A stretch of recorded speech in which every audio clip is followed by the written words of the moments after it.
Oh my goodness. Hey everybody. Hello. Welcome to the Green Room YXE. It is April 21st, right? Yeah, And it's our 13th show. And I'm Leslie. I'm Johnny. And you're watching us live if you're watching like now, but you could be watching now, but it won't be live. And all of our other episodes are up on No YXE YouTube channel, and you could go over there and have a look at them. We've had a lot of great guests, so check it out. All right, so I hope everybody had a great week.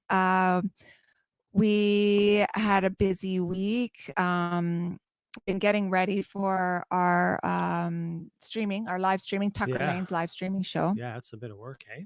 It is a bit of work. Oh my gosh. Yeah, Yeah, but it's good. We got a great team. yeah, The band is just such a great team, and everybody's doing their part, and that's important for young artists to get a great team around them, because you can't do it all on your own. It's too hard. right. So that is this Saturday. Let's not forget to mention that. Yeah, well, you didn't Mwah. forget. You didn't forget. You remembered Right. for me. There you go. Um, Saturday. Tickets available. That's right. That's right. They are available at beeps.com. So, what else? The Scma Awards were on just this past Saturday. Yep. And the big winners were Tennille Arts won Artist of the Year, Songwriter of the Year, Album of the Year, Single of the Year. Holy moly. JJ Voss, he won. She's going to have to move over because our next guest is going to, That's right. Kick some butt. Yeah. make some elbow room in there. That's right. JJ Voss won Male Artist of the Year and Roots Album of the Year.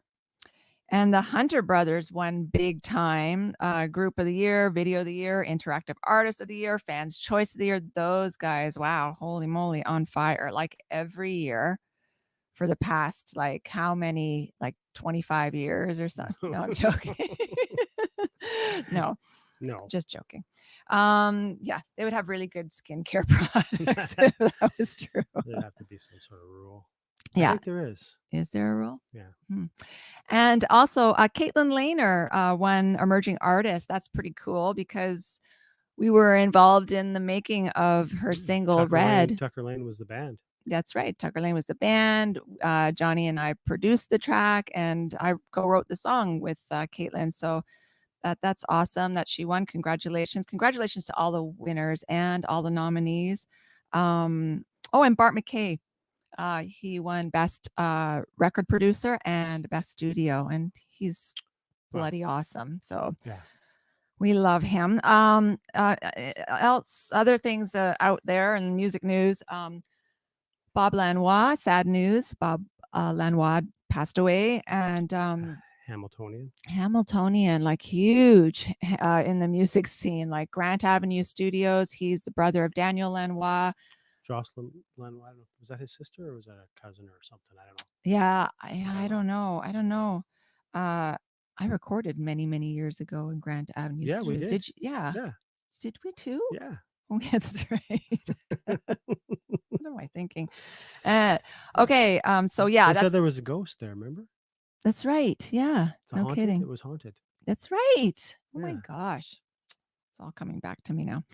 One of the songs we did there was called "Your Fat Ass." Oh my God, are you allowed to say that?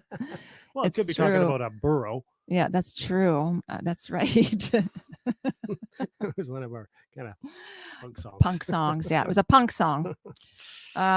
Music fans in Liverpool are getting a chance to enjoy a near normal gig as part of a government pilot event. A crowd of 5,000 people will see headline act Blossoms without having to social distance or wear masks. I can hardly remember what that was like. But they will only get into the May 2nd event by having a negative COVID test. So 5,000 people. Well, and they're going to have a rapid test center. Yeah. I don't know where on the way in. Well, you said it'd be 30 minutes. It'd be 30 minutes before they know. 5,000 people, 30 minutes. I know. I don't know how it's. I'm sure they've got something planned, but yeah, I wonder if that's going to be kind of what's coming our way. I don't know. So they'll find out How if it long would works. that take? I don't know. Right? Yeah, kind of crazy. There's probably a mathematical equation for that. Somebody's like writing it down. They've obviously on a thought big about it whiteboard. Yeah. they're the ones doing it. So. Yeah. And the cost.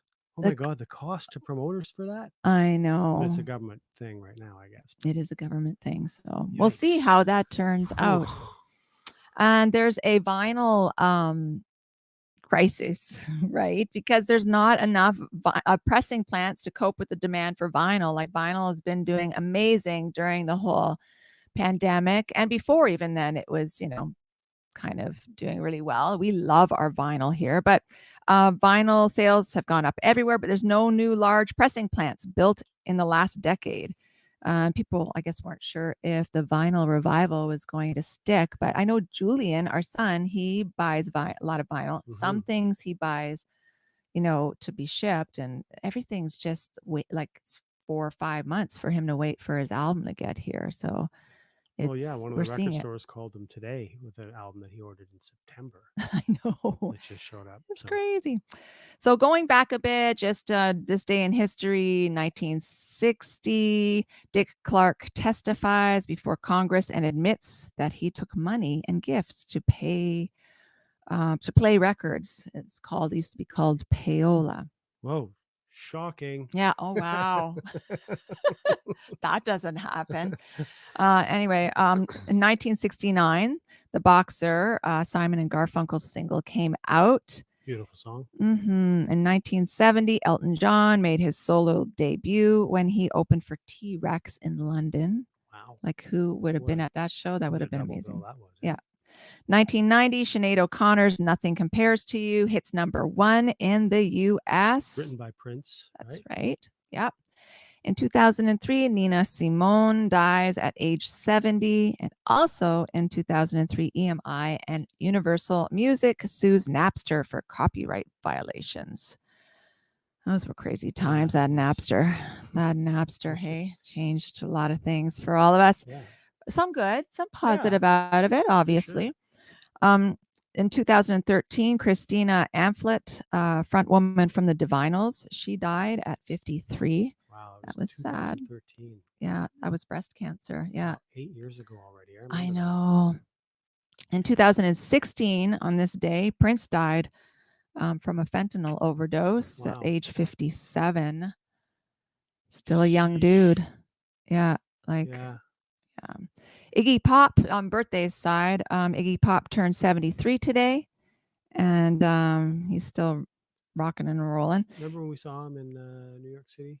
Yeah. At the Ritz. That's what it was? Was that? Yeah. Was that what it used to be Studio 54, or was that something else? I can't remember. I've seen him. That was my second time I'd seen him. He's like a ballerina, like a punk ballerina up there. Opened the show. Yeah, that's right. The trombone player was throwing his trombone. Yeah, that's into right. The balcony. Oh my gosh. People were throwing it back. Such a great show. Robert Smith's birthday today. He's 61. And the Queen will be 94 today. So yeah, let's move on. Long live the Queen. Long live the Queen. Yeah, she's living a long life. So all hail the Queen. That's right. So let's get to our guest. We're really excited to have our guest tonight. She is an amazing country singer and songwriter. She's won competitions and grants, and she was asked not once, but twice to audition for The Voice. Like, we have to hear about that, which we'll find more about.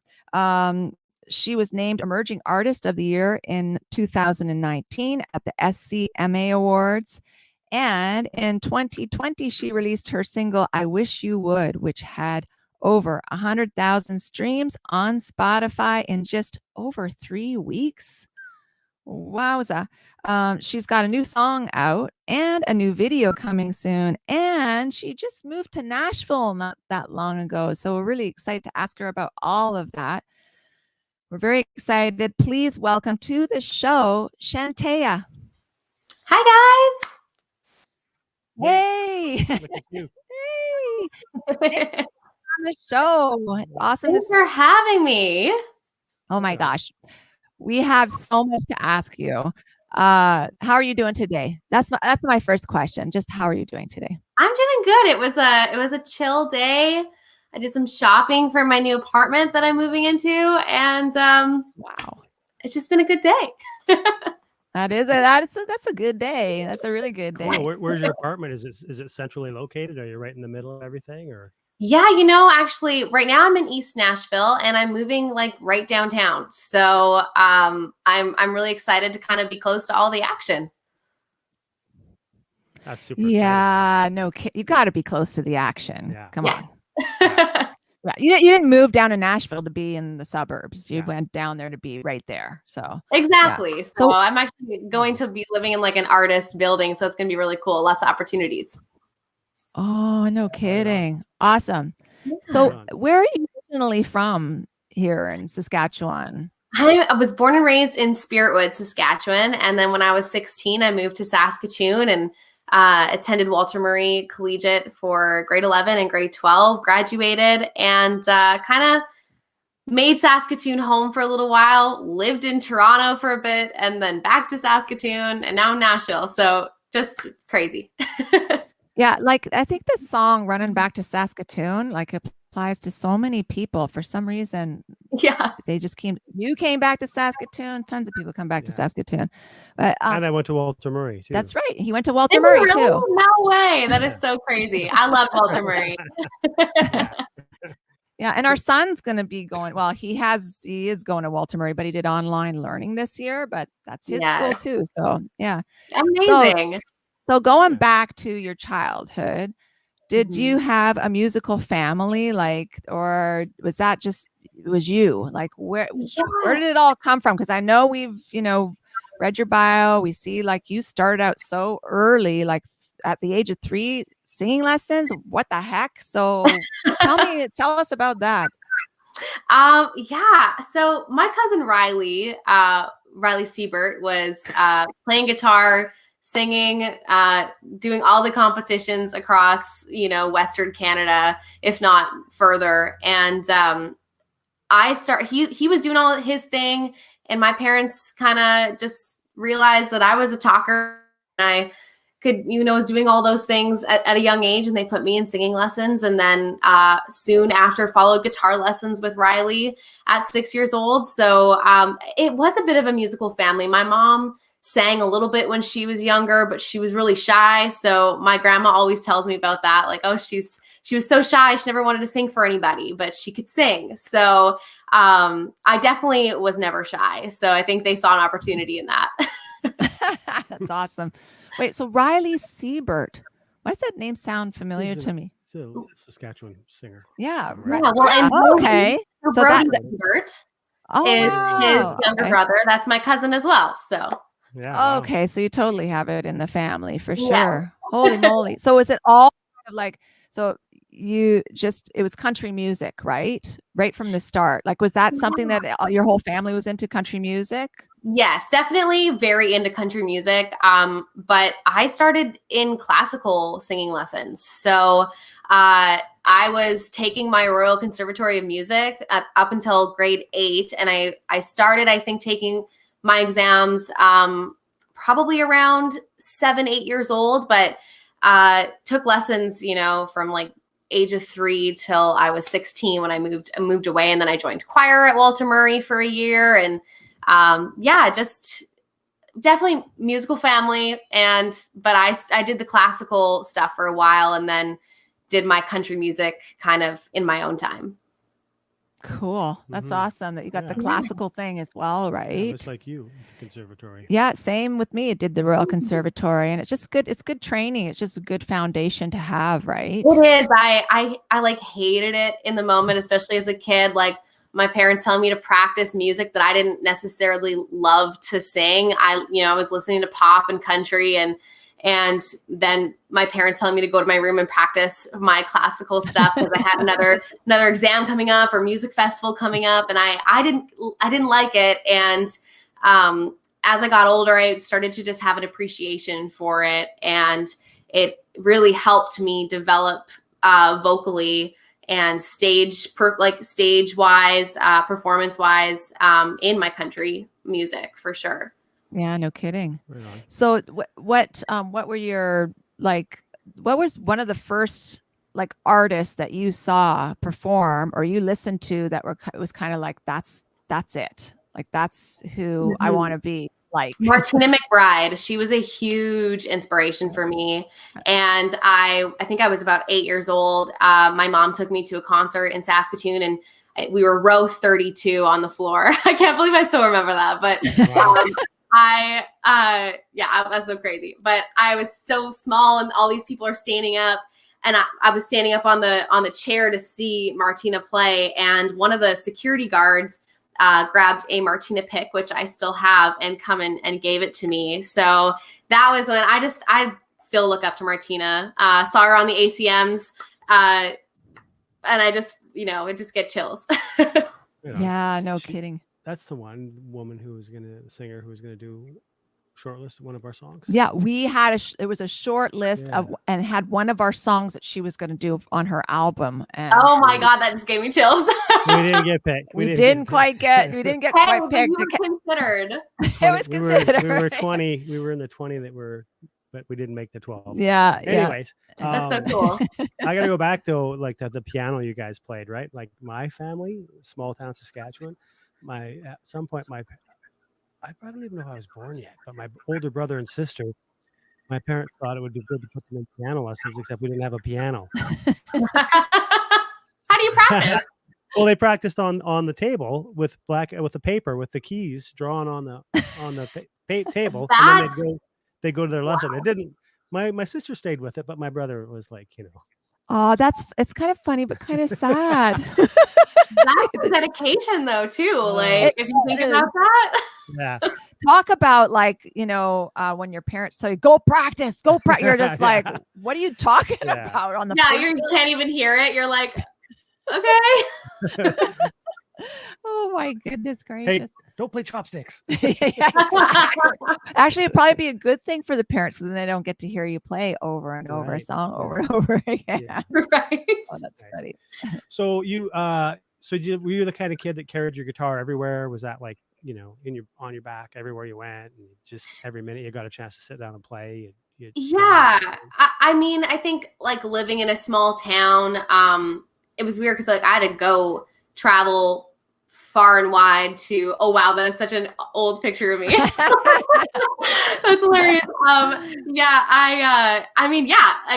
I took my guitar everywhere. And I think living in a small town, like I was the kid that would get invited to a birthday party and have to like turn it down because we were traveling to a competition, one weekend, or I was going to sing at the Prince Albert exhibition or Saskatoon exhibition. All my friends would be having birthday parties and having a good time with their friends, and I was traveling around, but that was like a good time to me. So I wouldn't change it for the world. I maybe don't have as many friends as I would have liked as a kid, but like I love what I do today. So well, you made friends all over though. That's the thing. Yeah. I did. Yes. Your friends is expanding. They're going to be everywhere. That's right. Yeah, for sure. Yeah. So yeah, that's amazing. So like how far out did you go? Did you leave the province or to do all of those competitions? Yeah, it was kind of, Saskatchewan, Manitoba, Alberta. You didn't really go to BC a whole lot. I think maybe once or twice for some festivals in the summer. I remember being really young and going with Riley. He used to play guitar for me. And it's funny because I had to apply for my O1 visa, which meant showing kind of all of my accolades, any awards I ever won, and showing my sustained career and how long I've been doing it for. So it was funny going back to like old newspaper clippings and just like the craziest stuff. And it was like, wow, I was all over the place. So, you've done a lot. Yeah, no kidding. Hey. Yeah. Yeah, that's awesome. That's awesome. Yeah. So how old were you? We were listening to your music and we found the Shantaia Poolin stuff on the Spotify. Was that how old were you when you made that recordings? Yeah. So, I mean, my early recordings probably wouldn't be on there. When I was 13, I won a grant through Rocco Radio 10K20 project. I was the youngest recipient, and I went in and recorded a full-length album of original music. Like, what are you even writing about at 13 years old? I don't know. I thought I was so heartbroken and, was in love with all these boys, I guess. But I wrote 8 songs that made it on the album, and I'm sure I have that still somewhere. My parents probably have like a box of them somewhere, but we had like digital or physical copies of the CD. And then the next time I went and recorded, I came to Nashville, recorded with Crystal Shawanda and her husband, Dwayne Strobel. And that was Crayview, Girls Like Me. And then we actually had recorded another one that never did get released, but I was 18 years old. 18 years old. I had just graduated high school and told my dad I wanted my college money to go to recordings. So, wow. Hey, yeah. So the one that you won, the Ralco, yes. like that's awesome. Like you were the youngest recipient of that. So that was 8 songs, right? You said, and so did you do anything with that other than just kind of make CDs? And did you, take them out and about with you when you went out and did singing competitions to sell them? Yeah, we were selling them. We did like, I remember doing a album release party in Spiritwood in the hall. The whole town came out. We played songs. Actually, I feel like Riley and Brody, I think Brody was playing in like a rock band at the time, and with a bunch of his friends. And then my cousin Riley played at it. We kind of did this whole thing where we had the whole town out, and I was selling CDs and signing CDs at like 14 years old. It was so crazy. But at the time, my parents were kind of like momager and dadager and trying to navigate the business and trying to like figure out what to do with that. It's like you get $10,000 to record an entire album at 13 years old. Like, what do we do with our child? I'm sure they were just completely confused. Yeah. Like, where did you go to record it? Like, what did you have to go to a certain studio to record it, or how did that work? We were given pretty free reign in the application. At the time I was doing a lot of like demo stuff with Rich McFarlane in Prince Albert, Mosaic Studios, I believe his Mosaic Music. So, Rich was doing a lot of Darlene Talletta. I'm blanking actually on who, it wasn't Darlene that did another kind of PA girl that did my background vocals on the songs. It'll come to me eventually, but, it was so crazy. So in the application, we had Rich kind of like write out sort of a budget, working within $10,000, and then submitted that to Rocco Radio, and they listened to the songs, they looked at the budget plan and said yes. So it's pretty wild, because I think still at Rocco Radio, if you walk into their studio or their DJ like radio place, they have a whole wall of everybody who's won the 10K20 stuff. And I've been the youngest recipient to receive it. So it's so crazy. That is. Yeah, no kidding. That's huge. Yeah. Good for you. Good for you. Yeah. I mean, I think that kind of sparked everything for me too, because being at such a young age and going into the studio, I feel like either like completely overwhelm you and confuse you, and you're like, what's going on? Or it can like give you that itch and that drive and light that fire. And I think that's what it did for me, because I've been obsessed with going into the studio ever since. That creation and that creative process of working with a band. And like, as I've gotten older and understand my sound a bit more, I'm more in that process. Like, oh, like, hey, can you try this? And I don't maybe necessarily know like the guitar term for the like lead guitars to try this, or the percussion to do this, but like, it's always like, can you try that? Bump, like, and like they're like, oh yeah, sure, like a double snare kick, whatever, And yeah. It's fun to be a part of that process. And working with Rich, he let me be so like submerged into the process, even though I was so young, that I think it really helped me bring like that drive and that fire into the studio. And I've loved it ever since. Yeah, I was going to ask how It's you a took happy- to it's it. a happy It is a place, happy right? place. It really is. So you It's were, like such a happy place. yeah. So you started now. You're probably like, are we a decade in? Could you say into your music Yeah, career? it's funny. I was just talking with somebody about this. So, you know, I have a lot of friends that started late in music, and they're like, well, I'm like 10, 15 years into this. And I'm like, yeah, me too. Like, I know I'm only 23, but like, I've been so committed to my music since I was like writing songs at 9. And I've told every single person that asked me what I wanted to do for the rest of my life, I was like, well, I'm going to be an artist. I'm going to be a country artist. And they'd be like, pfft. And I'm like, no, seriously, take that really seriously, 10 years old. Yeah. Yeah, but you showed them. That's But right. so people now who are, as you're gaining popularity, they think this is just everything's been, wow, look at, she's young and she's, making a name for herself. But you got you got some skin in the game, right? I For think so. sure. Yeah.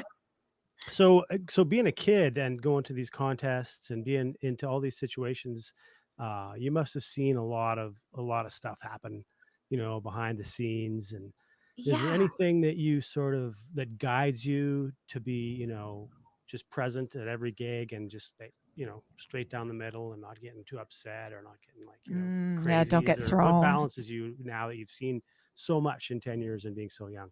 Yeah, I think I've kind of come up with like my own little like rituals that help me zone in and focus like in a performance. I remember one of my classical teacher that was guiding me through all of my Royal Conservatory stuff. She always used to say, shake out your toes and shake it to your fingertips. And it would be like, before I go on stage, I'm standing, behind the curtain before walking out, I would physically shake shake all the nerves through ends of my fingertips and shake my toes. And people probably looked at me like I was crazy, but it was just kind of like a ritual thing. And I think now performing just excites me. It doesn't really make me nervous anymore. And I'm not doing the competitions where you have judges like staring right at you. So I think putting myself through all that pressure at such a young age and like kind of pushing my comfort zone like that has helped me in so many ways as an adult. Like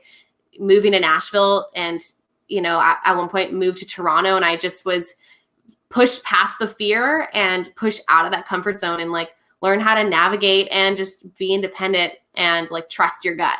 So I think all those like pressure situations that I was thrown into as a kid kind of helped me grow up and learn how to deal with those things, being 23 now. Mm-hmm. Yeah. No kidding. That's a thing. Hey, trust your gut. Yes, absolutely. Yeah, right. Yeah. Yeah, because people will try and throw you for sure. Yeah.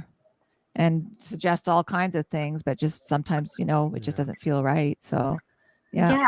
And I think it's like, if you don't try something, how are you ever going to know if like it's that being filled with regret? If you're not going to try it, like, Toronto didn't necessarily work out for me. I met some amazing people, learned so much, and know myself way better because of it. And it probably, I wouldn't be here maybe if I didn't go to Toronto first. So, people always feel like, oh no, don't move. Like you can do it from Saskatchewan. And I'm like, you know what though? Like I want to do it from Nashville, and I love Saskatchewan. Saskatchewan will always be home. But I think I'm creating so many opportunities just by being here.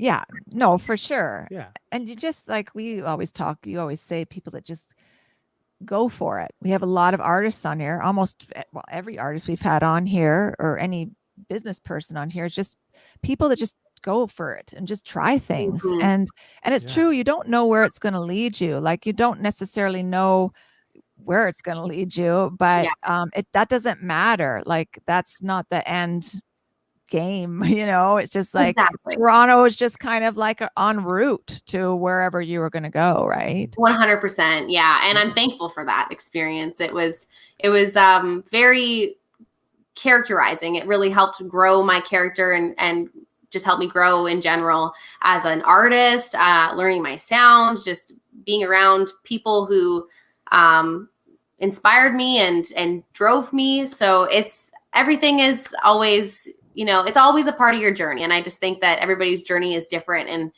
And whatever that looks like, it's magical. Yeah. It's Yeah, I true. saw you were doing some stuff in Toronto. You did the Dakota, right? And, Yes, yeah, I played the Dakota twice. Yeah. Excellent. Yeah, what a great venue. Where were you? Were you living downtown in Toronto?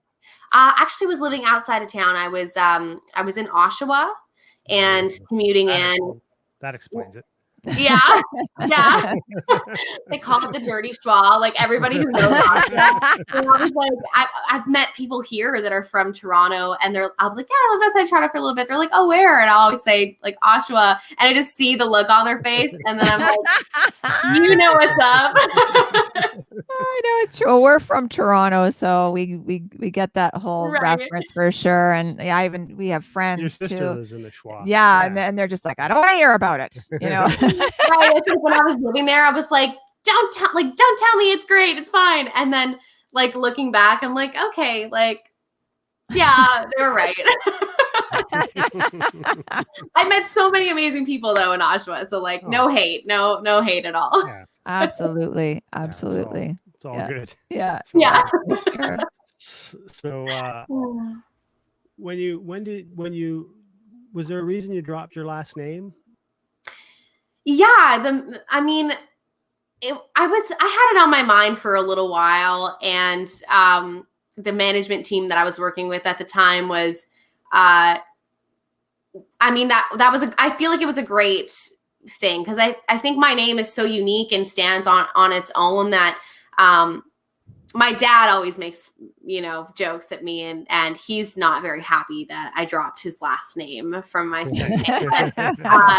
But I think I personally just think it was a great move for me, and Shantaia just stands on its own. So I know a lot of my Saskatchewan people that I've known for so many years hard time adjusting to it, which is always funny. At first I was like, oh, like everybody's got to change it. And I'm like, nah, like, that's just how far we go back, and that's fine. Yeah. I think it's perfectly legit. I like it. I do too. I like it too. It you. makes sense. Poulin is a beautiful name too, but Shantaia it works completely on its own. It does, yeah. And I have to credit my parents for that because it's such a unique name. And I know people always spell it wrong or say it wrong, and that's fine because one day hopefully everybody will just know it. So right, there you go. Okay, I want to make sure now that you said that. So it is Shantaia, right? Yes. Okay. You got it, Leslie. Yeah. I just want to make sure because didn't want you back there going like, is that actually your signature too? Is that it? Yeah, your logo, the name, is that your signature? Because like perfect. Yeah, I've worked on that through like digital. It does look a lot like that for sure. That's awesome. Yeah. Great branding. I know. Thank you. So we should get to. Do you want to do the sponsor? Yeah, we're gonna do a quick sponsor break, and then we got a sort of bunch of questions. About sort of what you're recording, where you, chapter 1 and beyond. Yes, that's right. Yeah. So hopefully we can. Yeah, we'll ask you a few more questions. It would be amazing if that's okay. If you got more time. I've got all the time. Okay, awesome. Perfect. Okay. Awesome. So. All right. Oh my gosh, everything's falling over here. Okay, so our sponsor, we have an awesome sponsor called Field Fox Gardens and Cookery. It's a food preparation and delivery service in Saskatoon. They are 100% gluten-free and organic and only use quality ingredients found close to home. Field Fox has just launched beef lasagna in 2 sizes. They are proud to partner with Saskatchewan beef producers and this carefully prepared classic meal that is delivered frozen for your convenience. In the coming days and weeks, the menu will grow to include more choices of frozen prepared meals to suit every lifestyle. Their products are soon to be featured at Sask Made Marketplace, which only sells the best local goods. Please visit fieldfox.ca to order your lasagna and sign up for the newsletter to be notified as the menu expands. So fieldfox.ca, order that lasagna, treat yourself, have a night off from cooking and have some good food, good organic food. I loved their Fox logo. That was so beautiful. Yeah, it is. It's an awesome logo. Yeah. Yeah. They're a great company. So support local.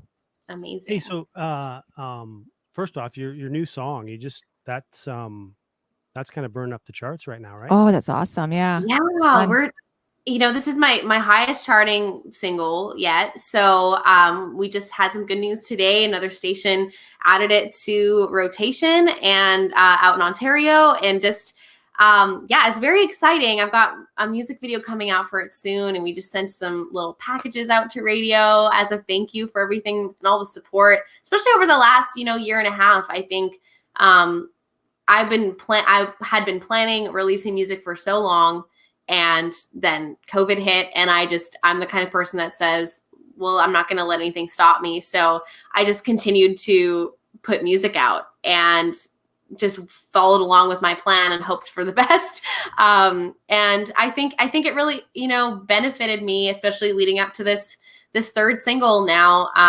And yeah, I'm just excited that radio is loving it and thinks that it's a summer jam the way that I do. Right on. It is. It's a lot of fun. Yeah. For sure. It's a feel good song that it's good timing. I think people are ready for something feel good. I agree. Yeah, right. Yeah. And I saw the picture of the gift you sent to the radio stations too on your Instagram page. Just a little bit of alcohol, It's one of those songs that I was super lucky to partner with Provincial Vodka, Saskatchewan Vodka, and they've been just generous enough to give me some free little bottles to send out to radio and customized labels. I'm going to be posting about some new merch tomorrow, so I'm excited for this single. It was definitely something that I think everybody needed right now. Sure, no kidding. So was that one of the first things you did when you got to Nashville? Was record that song, or was that in the works before you left, or what? Yeah, that was one of the first things I did when I got here. I got here. I wrote that song with Ryan Sorstad, a fellow Saskatchewan native, also living here in Nashville. He was home for Harvest.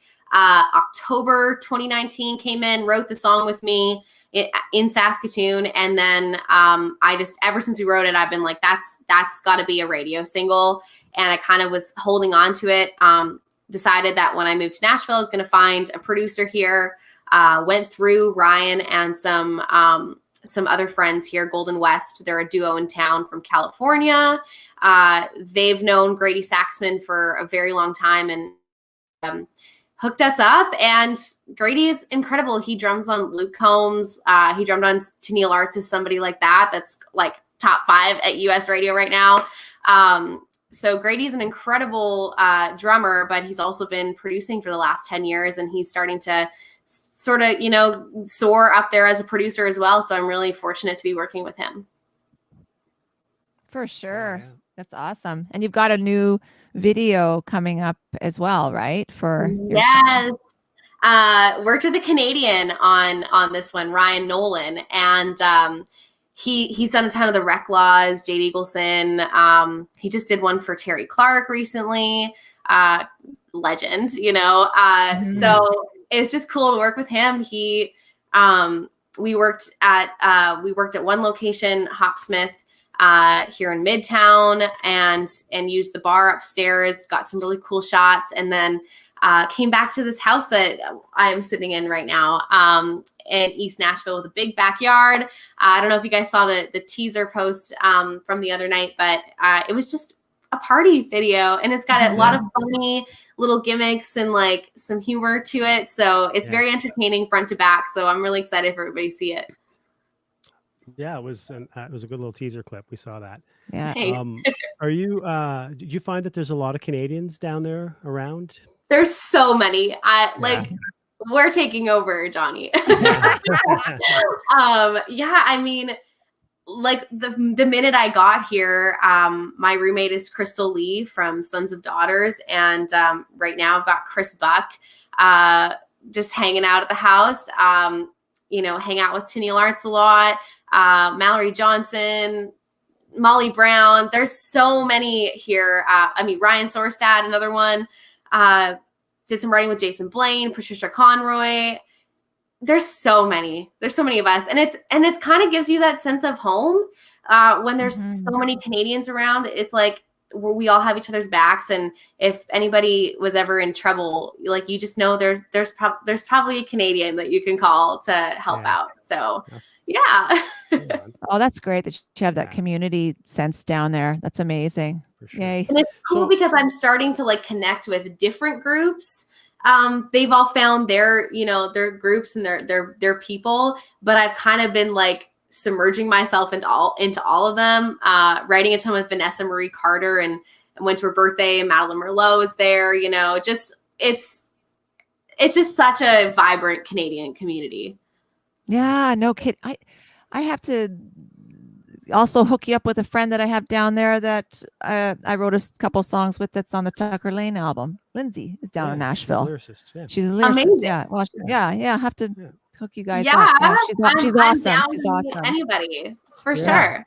Yeah. Hey, so your new song, like, you feel that you're, as a songwriter, this is kind of, you're hitting your stride now. 10 years is going to go by and you may be on with something different, but at the moment, is this kind of, you're feeling really good about this sound, and you think that this is something that's the Shantaia sound? Yeah. Is there going to be more of this for a while? Yeah, I think so. I think I've definitely, especially since moving here, I actually started working on a pop sync project with some friends, and they asked me to be the voice of it. And then I started writing with them a ton, and it has helped me kind of like create this interesting sound. And I've just been listening to a ton of different music. I've been listening a ton to Emily Wise Band. I just think lyrically she's so genius, and her melodies are so different and unique and catchy. And I want to try to do that in a bit of a more country way. And I think Had a Good Weekend is a really good like start to that, but also there's some even more kind of interesting thing that I want to do with my music coming up. So hopefully we'll get to kind of put some more new music out soon. But right now, Had a Good Weekend is out in the world, and everybody can listen to that one, I guess. Yeah. Sounds like you have a real vision for what you want to do, which is amazing. I'm excited for it. It's different, which I love. So you're still indie artist, right? Yeah. I've created a very helpful, encouraging team, working with RPM Radio. Jess from Alley Cat PR has been my like cheerleader the last couple months with Had a Good Weekend, and Jordan Elliott on the management consultant front, and Pekin Artist Agency is my booking agency. So I'm really happy. I feel like I've created a very like strong team that wants to see me succeed, and I think we're going to keep growing the team hopefully this year. So yeah, that's great. So I mean, just by being in that indie sort of attitude, you've obviously got to be thinking ahead, and you're always. You can't let a minute go by when you got your irons are in the fire right now and they're hot, so you gotta gotta be thinking ahead. So we look forward to hearing what's coming. Is it going to be just some more singles coming out? Are you working on an album potentially? Or yeah, I think that's definitely the end goal, is being able to put out a full album. Recently put out an EP, and I think one or two more singles might follow this one, and then we might surprise everybody with a full album. We'll see. It's all like you said, as an independent artist, it's also, yes, you're like, you have to think ahead, but you also kind of have to budget and make sure that it's feasible. So there's definitely a lot of question marks still, but we're working towards a compilation of music for sure. That's pretty cool. No kidding. Yeah. So I was going to ask you if you've kind of settled into Nashville life, but obviously not, because you're now again making this move to downtown and stuff. So yeah, I mean, but what the nice thing about that is I've created so many friends here that will hopefully help me move all my stuff. No kidding. Yeah. When I first moved here, it was just me and my vehicle completely packed up, and my roommate helping me, bring stuff up, in, like, God bless her soul. But hopefully now I've got all the friends and a couple of friends that maybe have a truck or two to help me with bringing everything down there now. So did you drive down by yourself? You didn't drive down by yourself, did you? I did. Did you? But, Oh my gosh, girl. but I was lucky because I followed Ryan down. He was home again for harvest in October with his wife, Kate, and they were helping out on the farm. And then I followed them. They just kind of kept me updated on when they might be heading back to Nashville. And I drove up to Weyburn, met them in Weyburn, and drove across the border with them. And then, yeah, we made one stop. It was I think like a 32 hour drive. And I drove the entire way. Like the whole vehicle was, I did mention like me switching off with Kate at some point, but anytime I got a little bit sleepy, I would either call my mom or my boyfriend or my dad, and somebody would talk to me and keep me awake and keep me, having fun and that adrenaline rush. And then my boyfriend goes, listen to Eminem. And I was like, oh, okay. Like apparently he does that when he's tired and driving. So I put Eminem on, and it like, you wake up. Pro tip. True. Like a slap across the face. Yeah. Oh, that's funny. So yeah, I drove it by myself. I was so proud of myself. I pulled into the driveway when I got here, and I was like, I freaking did it. Yeah, no, especially during, like, I was going to ask you what the pandemic is like down there, and just driving down there through all of that. Like, you went at a kind of a crazy time. I did. I'm a crazy person. It was weird. I mean, we stayed in one hotel in Monticello,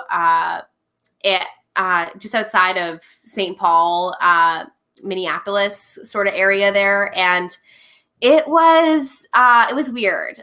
Staying in a hotel was really weird. I mean, we had all the like cleaning things, and we, got into our rooms and we were, cleaning everything. And that's just a weird feeling. And then actually Ryan's wife, Kate, was like packed a bunch of sandwiches and like all this stuff. And she was like feeding me the whole way. I didn't even think of that. I was just like, clothes, guitars, like got it all. Okay, sweet. And then, cross the border, and you don't think you're like allowed to bring food. At least I didn't think. And Kate brought all this food, and she was, every time we'd stop for gas, do you need anything? Do you need a Coke? Do you need a seltzer? Or not a seltzer, sorry. Like a carbonated water. Do you need this? Do you need a, sandwich? And I was just like, I was fed the entire way there. So, it was great, but it was weird for sure. And Nashville's, I'm fully vaccinated now. So, wow. Nashville's got 16 years and older can be vaccinated here. So, majority of us Canadians have been vaccinated. So, it makes me really sad that, my parents still haven't been vaccinated, and I just want to like throw them on a plane to come and like, same with you guys. Yeah. It makes me really sad. I wish things were moving faster in Canada. No kidding. What's it like down there? Because have clubs opened or some kind of capacity, or? It's weird because even though a lot of us are vaccinated, it still feels weird with some of these places have really loosened up on their COVID restrictions, and then others have been very good. My roommate and I just played Ole Red on Broadway on the rooftop, and their COVID restrictions and their mindfulness of COVID was amazing and very, very well done. But there's other places that have really loosened up on their restrictions, and it's just a weird time. Like, how do you navigate this, and and now, Nashville, you guys have been here. Nashville's so vibrant. Broadway's, like, people are walking everywhere, and it's warm out now. So people want to go to Broadway. So it's weird. I mean, I stay away from that unless I'm playing a show down there, but it's just weird. Yeah. For sure. Yeah, for sure. Yeah. Yeah. No kidding. Yeah. So what do you got coming up? Yeah. What have you got coming Just up? you're gonna be Like promoting that song like crazy mad right now. Yeah. So, I mean, I guess just, playing shows here in town, which is amazing. If I almost feel guilty because so many of my friends back home haven't been able to play shows for so long. And I got to play the listening room a couple weeks ago, my debut performance. It was incredible. A lot of great things have come from it. And we're working on a Whiskey Jam performance next month. And it's great. I'm hoping to be able to come home soon. My brother and his wife, my sister-in-law, just had their first baby, which is my first niece. And so I'm hoping that I can come home this summer and things are safe to do so and see my little niece. But but on the music front, music videos coming out in I think about a week, but I'm supposed to say about that. But it's exclusive here on the Green Room about a week. No, it's great. And just working on some new music and writing a ton. I feel like I've got the songs right now, and I'm ready to keep the fire burning. Yeah, for sure. Are you mostly playing solo acoustic shows? Or are you got a band together down there yet? Mostly solo acoustic shows. That's kind of been one of the sort of COVID restrictions, was like a lot more just acoustic things happening, but they've started to sort of open that back up again. I know Whiskey Jam has full band performances again. And I definitely have a couple people here in town that I actually played with at Americana Fest a couple years ago when I was chosen for that showcase through SAS Music and Breakout West. So I write a ton with some of those guys. Actually, just from my listening room performance, the drummer that played for me came out to watch me, and I would 110% play with those guys again. So I'm hoping to get a bit of a band together for Whiskey Jam next month. But it's mostly acoustic shows, but we'll see. That might start changing. Yeah. Hopefully, that'll be fun. You're in your element. You're comfortable with that, so that's good. Yeah, exactly. Yeah. Well, geez, it's been awesome having you on the show. And it was a real pleasure working with you last summer. Yeah, that's on the right. Hallelujah. Yeah, actually, it's funny because it seems to be that a lot of people are starting to do some like compilation things again. And I thought of the Hallelujah one that we all did for Canada Day, and I was kind of wondering if maybe that was going to happen again. Because if so, I'm ready. I'm here. Right. Well, that was our mutual friend Dave Marcoux that kind of put that together. Yes, Dave. Yeah. Yes, that was Dave. Yeah. That's right. That's right. Well, I'm going to be sitting up here north of the 49th parallel watching you. It's fun to watch. I hope that things keep rolling along. Yeah. Best wishes for everything you do. Just time. go for it. Yeah. Thanks, guys. Well, let me know if you ever come to Nashville when things start opening up again. I'd love to see you. Yeah. Definitely. Thanks so much for coming on, taking the time to do this. It's been awesome. Yes, thanks for having me. Thanks for thinking of having me. Amazing. Of course. We thought of having you. Jeepers. Awesome, guys. Thanks so much. You bet. Thank you. Take care. Bye now. Bye. We knew her when. That was awesome. Yeah, no kidding. Right? Yeah, absolutely. She is just on fire. And she's she does. So not just drive, but she's got some smarts putting it together. Exactly. Yeah, no kidding. So, anyways, we got some. We should maybe. There's a few. She got a lot of comments here tonight. Yeah, that's right. She did. Here we got Scott Nolan. Hi guys. Hi Scott. Hey Scott. Dave. Watch Scott's adventures with his new car. That's right. That's right. Hey, and Dave Rave. We love you, Dave. And Crystal Layton said, "Hey, Shantaia." And there's Jared Lee was helping us out with Brody's brother. Oh, that's right. Yeah. Jody Doucette is watching. Maybe not anymore now that Shantaia's off. That's right. She's out of there. And then there's Shelly Schneider said, "Way to go, Shantaia." Way to go. Yeah. WTG. Yeah. Wait for me, says Jared Lee. And Alan Poulin. Yeah. Awesome.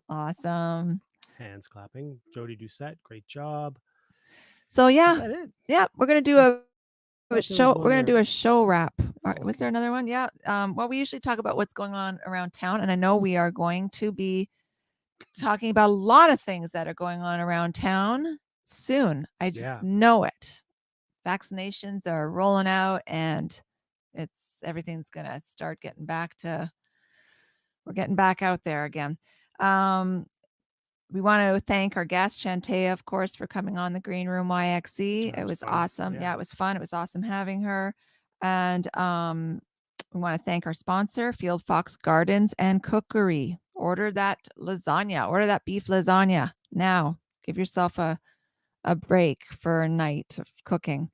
And please subscribe and follow No YXE on YouTube and on Facebook. And I'm going to promote some other No YXE shows here. Check out YXE Sports Podcast Mondays at 6 o'clock. Let's Chat Tuesday at 11 a.m. Sportsline Thursday at noon. And In Focus YXE, a cool game show on Thursday at 7 p.m. And Slow TV YXE Sunday at 10 a.m. And just a little bit of shameless self-promotion here. I don't want to just talk about our latest album, Random Fireworks on a Beach Obscured by Trees, but I want to... Which just came out January 15th. Which just came out January 15th, but we want to talk about our show coming up. We've got a live streaming show coming up. Tucker Lane, live from the Long Branch. That's Saturday. Right. And it's gonna be an awesome show. And we put a spotlight on Saskatoon. We won't tell you too much, but we put a spotlight on Saskatoon, this beautiful city here. So check it out. Go to veeps.com to check that out. And that's it. And if you're an artist and you've got something coming up, then just, send us an email at the Green Room YXE at noyxe.com, and we'd be happy to have you on the show and talk about what you got coming up. Have you linked that email to your account? I think I have.